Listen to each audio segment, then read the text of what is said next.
पैसा कमाना तो बहुत आसान है, उस पैसे को सेव करना भी बहुत आसान है, लेकिन पैसे को सुरक्षित जगह निवेश करना थोड़ा टफ है।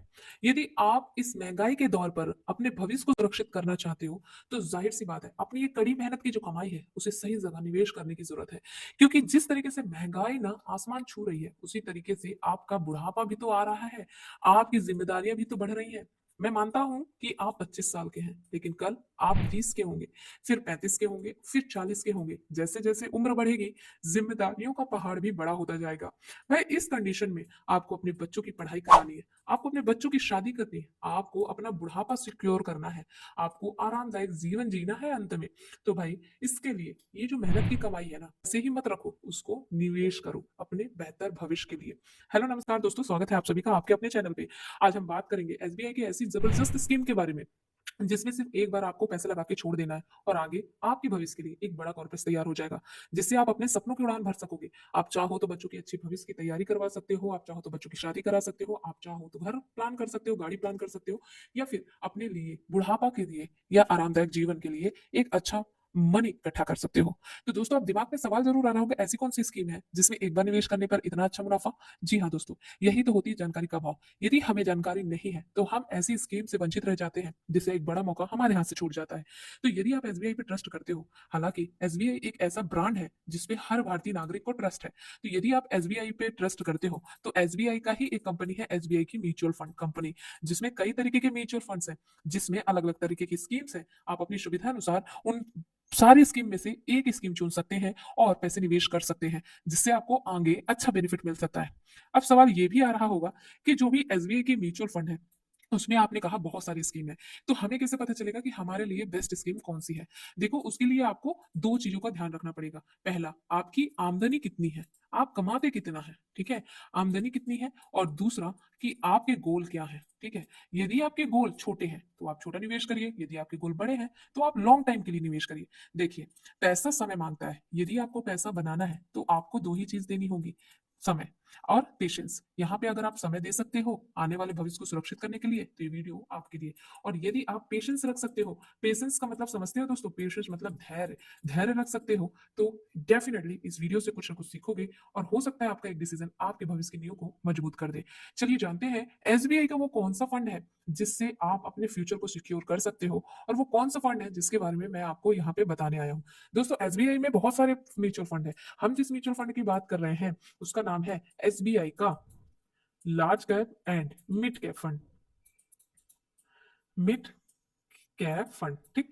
अब जैसे कि नाम से समझ में आ रहा है, large cap and mid cap. अब ये लार्ज कैप और मिड कैप क्या होता है? देखो, वो लोग जिन्हें बिल्कुल नहीं पता कि लार्ज कैप क्या होता है, तो आपको बता दूं, ये वो कंपनियां होती हैं जो कि भारत की टॉप 100 कंपनीज में से आती हैं। जी हाँ दोस्तों, इनके शेयर या फिर इनका प्राइस ऑलरेडी बहुत ज्यादा हाई होता है, काफी बड़ा मार्केट कैप होता है। तो ये उन कंपनियों में पैसा लगाता है या निवेश करता है जिससे आपको स्थायी और सुरक्षित रिटर्न मिलता है, ठीक है, लार्ज कैप से। अब बात करते हैं मिड कैप। अब मिड कैप जो बंदा समझ रहा होगा वो समझ में आ रहा है कि ये बीच की कंपनियों को पैसा लगाता है। मतलब वो कंपनियां जो लार्ज कैप से तो छोटी है लेकिन स्मॉल कैप से बड़ी है। स्मॉल कैप मतलब होता है सबसे छोटी कंपनियां, तो उससे बड़ी है, तो ये बीच की कंपनियों में पैसा लगाता है। इससे क्या होता है, यहाँ पे इनकी ग्रोथ पोटेंशियल ज्यादा होती है और इनमें निरंतर परिवर्तन होता रहता है। इससे क्या होता है कि आपके रिटर्न की वैल्यू और अधिक हो जाती है। तो यहाँ पे आपको दो चीज अच्छी मिल गई। पहला, कि लार्ज कैप कंपनी से आपको सुरक्षित और स्थायी निवेश मिल गया, और मिड कैप कंपनी से रिटर्न की चांसेस ज्यादा होने की कंडीशन मिल गई, ठीक। तो आपने ये समझ लिया कि हम जिस फंड में पैसा लगाएंगे, वो जो फंड है वो ऐसी कंपनियों में पैसा निवेश करता है जहां से आपको स्थायी और स्टेबल रिटर्न मिल सकता है, ठीक। अब चलिए इस फंड की हम डिटेल भी समझ लेते हैं, आखिरकार ये फंड किन कंपनियों में पैसा लगाता है, इस फंड का अभी का एनएवी प्राइस कितना चल रहा है, इस फंड में कितने लोगों ने निवेश किया है, क्या इस फंड ने पिछले रिकॉर्ड बना के दिए हैं। तो ये सारी चीजें हम आपको डिटेल में समझाते हैं। देखिए, लार्ज कैप और मिड कैप जो फंड है वो अच्छा फंड है क्योंकि इसे 4 स्टार की रेटिंग मिली है। अब अगर किसी फंड को 5 में से 4 की रेटिंग मिली है, विच मीन्स कि वो फंड अच्छा परफॉर्म कर रहा है। लोगों का ट्रस्ट तो यहीं से दिख रहा है ना, कि लोगों ने कितना अच्छा ट्रस्ट बना के दिया है, ठीक है। तो अब चलिए हम ये देख लेते हैं कि आखिरकार इस फंड में कितने लोगों ने कितना निवेश किया है। तो देखो, यहाँ पे जो इसका जो फंड साइज है ना, 33,000 करोड़ का है। 33,000 करोड़ मतलब आपने इस नंबर से ही काउंट कर लिया कि भाई लाखों लोगों ने करोड़ों रुपए निवेश किया है, भरोसा बना के रखा है। भरोसा तो यहीं से मजबूत हो गया, ठीक। अगर करंट की एनएवी देखें, एनएवी का मतलब वो होता है कि जब हम म्यूचुअल फंड में निवेश करते हैं तो हमें कुछ ना कुछ उसके बदले में मिलता है, तो हमें यूनिट्स मिलती है। तो यूनिट की प्राइस होती है, ठीक है, जितना आप अमाउंट निवेश करोगे इस लार्ज कैप कंपनीज में। जैसे मैं अभी आपको दिखा दूं कि लार्ज कैप में एक एनएवी का जो अमाउंट है दोस्तों, वो है ₹673 एक एनएवी का, ठीक है? तो जितना आप अमाउंट निवेश करते हो उस हिसाब से आपको एनएवीज़ मिलती हैं और उन एनएवी का प्राइस होता है, यूनिट्स मिलती है, उन यूनिट्स का प्राइस होता है एनएवी, ठीक है? तो यहाँ पे ₹673 प्रति यूनिट का प्राइस है, ठीक? तो आपको यहाँ पे इस रेट पे मिल जाएँगी। अब यहाँ पे 2 तरीके से निवेश किया जा सकता है। पहला तो आप एसआईपी के थ्रू निवेश कर सकते हो और दूसरा लमसम के थ्रू। अब ये एसआईपी और लमसम अगर आपके लिए नया शब्द है तो आपको बता दूँ, एसआईपी का मतलब ये होता है कि हम हर महीने थोड़ा-थोड़ा अमाउंट जमा करेंगे। अब ये थोड़ा-थोड़ा अमाउंट हो कितना सकता है? दोस्तों यहाँ पे मिनिमम अमाउंट है ₹100, यानी अगर आपके पास बिल्कुल भी आमदनी नहीं है और आप महीना का ₹100 बचा सकते हो, तो आप उस ₹100 को निवेश कर सकते हो, ठीक है? जैसे-जैसे आमदनी बढ़ेगी, आप चाहें तो इसमें अपने निवेश को बढ़ा भी सकते हैं। मतलब जैसे-जैसे समय बढ़ेगा, ज़ाहिर-सी बात है आप 100 से 200, 200 से ₹500 बनाओगे, तो इतना जो बचा पा रहे हो वही होती है स्टेप अप एसआईपी। तो यदि आप यहाँ पे एसआईपी कर रहे हो महज़ ₹100 से, तो आप चाहें तो मैक्सिमम इसमें कितना भी ऐड कर सकते हो। इसी तरीके से होता है लमसम इन्वेस्टमेंट। लमसम का मतलब होता है सिर्फ एक बार पैसे डाल के छोड़ दो, जितने सालों के लिए आप चाहते हो। अब मान लीजिए कोई भी बंदा यहाँ पे लमसम करना चाहता है, तो उसको स्टार्टिंग में कितना देना होगा? तो दोस्तों उसको स्टार्टिंग में ₹5000 देने होंगे। 5000 से लमसम या वन टाइम इन्वेस्टमेंट शुरू किया जा सकता है। फिर इसे आप चाहें तो हर साल बढ़ा भी सकते हैं, ये आपके ऊपर डिपेंड करता है, ठीक है? तो अब चलिए देखते हैं इसकी लॉन्चिंग डेट। दोस्तों एसबीआई म्यूचुअल फंड की तरफ से इसे सन 2013 में लॉन्च किया गया था, यानी तब से लेके अभी तक अगर कैलकुलेट करें तो लगभग 12 साल कंप्लीट हो गया है। अब आपको मैं इसके परफॉर्म दिखाता हूँ। पिछले 1 साल में इस फंड ने अपने इन्वेस्टर को 1.95% का रिटर्न बना के दिया है। आप देखोगे तो कहोगे यार 1% का रिटर्न कौन सा बड़ी बात है ना? लेकिन अगर आप वहीं पे पिछले 3 सालों के रिटर्न की वैल्यू देखोगे तो एक 8.06% का एनालाइज रिटर्न आपको देखने को मिलेगा और वहीं पे अगर पिछले 5 सालों का रिटर्न देखोगे तो 3.97 यानी तकरीबन 24% का एनालाइज रिटर्न देखने को मिलेगा और अगर ऑल टाइम की बात करें यानी 12 साल से ये अपने इन्वेस्टर्स को 18% का लगभग एनालाइज रिटर्न बनाकर दे रहा है, जो कि एक अच्छा रिटर्न माना जाता है म्यूचुअल फंड में इस टाइप की कैटेगरी से रिटर्न मिलना, ठीक है? तो यहाँ पे देखो एक चीज आपको कंफर्म करनी होगी, अगर आप एसबीआई के इस प्लान में निवेश कर रहे हो तो आपको ध्यान ये रखना है, आपको थोड़ा लंबा समय चूज करना है, क्योंकि जिस तरीके से आपने रिटर्न देखा, देखो 1 साल में तो आपको रिटर्न ना के बराबर मिले, लेकिन जैसे जैसे फंड पुराना हुआ वैसे वैसे आपको रिटर्न अच्छे खासे देखने को मिले। तो भाई आप जितना समय इसमें देंगे उतनी पॉसिबिलिटी है कि आपको रिटर्न अच्छे मिलेंगे, ठीक है? तो अगर मान लीजिए आपका गोल 5 से 10 साल का, 15 साल का, सपोज आपकी उम्र 25 साल है, आप कल शादी होगी, फिर कल शादी होने के बाद बच्चे होंगे, उनकी पढ़ाई लिखाई, उनकी शादी, खुद के लिए घर प्लान करना और अपना रिटायरमेंट भी सिक्योर करना, तो इन सारी चीजों के लिए चाहिए होगा एक अमाउंट। तो यदि आप आज से शुरू करोगे तो आने वाले समय में आप अपने भविष्य को सिक्योर कर सकते हो, ठीक है? तो भाई आपकी उम्र चाहे जो भी हो, निवेश करने की कोई भी उम्र नहीं होती है, आप निवेश आज से भी शुरू कर सकते हैं अपने बचत के ऊपर, ठीक है? अपने बचत पे डिपेंड करता है ये। अब चलिए यहाँ पे ये कैलकुलेट करते हैं कि मान लीजिए 12 साल पहले किसी व्यक्ति ने इसमें ₹50,000 लगाकर छोड़ दिए होते, तो उसका रिटर्न कितना मिलता? अच्छा, वो चीज बताने से पहले मैं आपको ये भी बता दूं कि हर म्यूचुअल फंड का एक बेंचमार्क होता है, जिससे कंपेयर किया जाता है कि वो म्यूचुअल फंड कितना बेहतर रिटर्न बना के दे रहा है। इस फंड ने लगातार अपने बेंचमार्क्स को बीट किया है। यहाँ पर स्क्रीन पर आप इसकी डिटेल भी चेकआउट कर सकते हैं। ओके, तो चलिए अब हम वो देख लेते हैं कि यदि कोई व्यक्ति इस फंड में महज 50,000 लगाकर छोड़ देता, तो 12 साल बाद उसकी वैल्यू कितनी होती?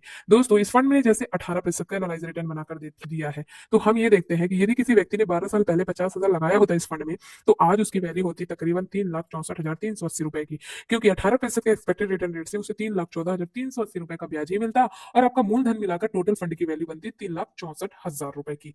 लेकिन दोस्तों आपको बता दूं, ये जो एक्सपेक्टेड रिटर्न रेट है, जैसा कि आपने रिटर्न पे देखा ही था कि 1 साल में 9, 3 साल में 24, 3 साल में 18%, तो 5 साल में 5%, मतलब 25%। मतलब ये जो रेट है वो अप डाउन होता रहता है, ठीक है? जितना फंड पुराना होता है उतना ही अच्छा रिटर्न देने की कोशिश रहती है फंड्स की, ठीक है? तो यहाँ पे थोड़ा-सा अप डाउन आपको देखने को मिल सकता है, ठीक है? अब बात करते हैं, यदि कोई व्यक्ति 1 लाख रुपए लगाकर छोड़ता, तो उस फंड की वैल्यू कितनी होती? तो दोस्तों यदि किसी समझदार ने 12 साल पहले इस फंड में 1 लाख रुपए लगा दिया होता, तो आज 12 साल बाद उसके फंड की वैल्यू होती 7,28,759 रुपए, जो कि एक बड़ा अमाउंट है। शायद आप सेविंग अकाउंट में पैसे रखोगे तो इतना भी ब्याज नहीं मिलता, क्योंकि सेविंग अकाउंट में जो ब्याज मिलता है 4 से 5% का, एफडी में 6 से 7% का मिलता है, ठीक है? कहीं-कहीं 9% भी दे देते हैं, आरडी में भी इसी तरीके से 6-7% मिलता है, एनएससी में भी 7.7% मिलता है। लेकिन म्यूचुअल फंड ही एक ऐसी स्कीम होती है जिसमें आपको अनएक्सपेक्टेबल परसेंटेज वैल्यू देखने को मिल जाते हैं परफॉर्मेंस के अकॉर्डिंग, क्योंकि म्यूचुअल फंड में जो पैसा लगाया जाता है मैक्सिमम शेयर बाजार में लगाया जाता है। अब चूंकि यहाँ पे बात आ गई पैसा लगाया जाता है, तो आखिरकार ये म्यूचुअल फंड किन किन कंपनीज में निवेश करता है, चलिए वो भी देख लेते हैं। तो देखिए, इस म्यूचुअल फंड का जो मैक्सिमम पैसा है वो इक्विटी मार्केट में लगता है। इक्विटी मार्केट मतलब शेयर के शेयर प्राइस शेयर मार्केट में लगता है, ठीक, जिसमें आपको रिटर्न मिलने के चांसेस ज्यादा रहते हैं। अब चूंकि यहाँ पे ऑलरेडी लार्ज कैप कंपनीज में मैक्सिमम पैसा निवेश है, मिड कैप कंपनी में है, तो डेफिनेटली शेयर बाजार से अच्छा खासा रिटर्न और स्थायी रिटर्न मिलता है, ठीक है? बाकी का 4.9% है कैश में रखते हैं, ताकि जैसे सिचुएशन हो उस हिसाब से निवेश कर सके, और डेप में भी 0.1% यानी गवर्नमेंट बॉन्ड्स में भी पैसे को निवेश करके रखते हैं। तो इस तरीके से यहाँ पे इसकी होल्डिंग्स होती है इक्विटी, डेप्ट और कैश में। और एलोकेशन की बात करें तो इस फंड में टोटल 78 कंपनियों का होल्डिंग है, जिसमें से सबसे पहला है एचडीएफसी बैंक, जो कि बहुत बड़ा बैंक है। HDFC asset management company, Reliance industry, Axis bank, Abbott India, Kotak Mahindra, Asian Paints, State Bank of India, Shree cement जैसी बड़ी बड़ी कंपनियों पे ये फंड ऑलरेडी निवेश करता है। सेक्टर वाइज देखें तो फाइनेंशियल सेक्टर में आपको सबसे ज्यादा निवेश देखने को मिल जाएगा। उसके बाद एनर्जी, हेल्थ केयर और केमिकल सेक्टर्स में भी आपको निवेश देखने को मिल जाएगा। अब इस म्यूचुअल फंड में क्या कोई खर्च लगता है? बिल्कुल। इस म्यूचुअल फंड का एक्सपेंस रेशियो होता है जो 0.75% का है, जो कि कम है। ठीक है, अब बात करते हैं क्या इसमें से पैसे निकाले जा सकते हैं। हाँ, मान लीजिए किसी के साथ कोई समस्या हो गई, तो इसमें कोई लॉकिंग नहीं है दोस्तों, आप कभी भी अपने पैसे को विड्रॉ कर सकते हो। बस एक शर्त है, यदि 1 महीने से पहले आप पैसे को विड्रॉ करते हो, जमा करने के बाद आपको 0.10% की पेनाल्टी देनी पड़ती है। ठीक है, और 1 महीने के बाद अगर विड्रॉ करोगे तो कोई भी पेनाल्टी चार्ज नहीं लगेगा। क्लियर? अब टैक्स की बात करते हैं कि इसके रिटर्न पे टैक्स है। बिल्कुल, यदि आप 1 साल के पहले पैसे विड्रॉ करते हो तो आपको 20% का रिटर्न टैक्स भरना पड़ेगा। ठीक है, और यदि आप 1 साल के बाद पैसे विड्रॉ करते हो, ठीक है, तो ध्यान देना, 1 साल के बाद अगर पैसे विड्रॉ करते हो और आपका जो रिटर्न है वो 1.25 लाख से ज्यादा है, मतलब 1.25 लाख से ज्यादा है, तो जो ज्यादा अमाउंट है उस पर 12.5% का टैक्स लगेगा, क्योंकि 25,000 पर आपको सब्सिडी मिलती है, टैक्स फ्री रहता है वो। ठीक है, हर साल। तो आपको लॉन्ग टाइम पे 12.5% का टैक्स लगेगा, वो भी जब 1,25,000 से ज्यादा का रिटर्न होगा। क्लियर? तो इस फंड की मैंने ओवरऑल डिटेल आपको बता दी है, करंट प्राइस भी बता दिया, कितना निवेश किया गया है, कैसे निवेश किया जा सकता है, सब कुछ यहाँ पे आपको बता दिया। आपने देखा एनालाइज रिटर्न 18% का, मान के चलते आगे 15% का भी देगा, तो भी आपके पास एक अच्छा फंड होगा।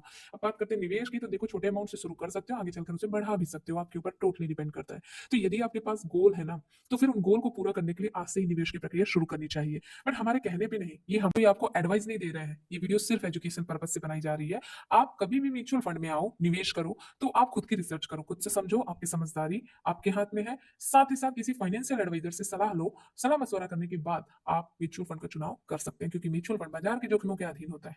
तो इसलिए कभी भी म्यूचुअल फंड में निवेश करो, खुद की रिसर्च और किसी एडवाइजर से सलाह लेने के बाद ही करो। आई थिंक कि आज की वीडियो आपके लिए बहुत ही हेल्पफुल होगी। वीडियो अगर अच्छी लगी हो तो वीडियो को लाइक करिएगा, शेयर करिएगा दोस्तों के साथ। ऐसे लिए या जानकारी भरी वीडियोस के लिए चैनल को सब्सक्राइब कर सकते हैं। धन्यवाद दोस्तों।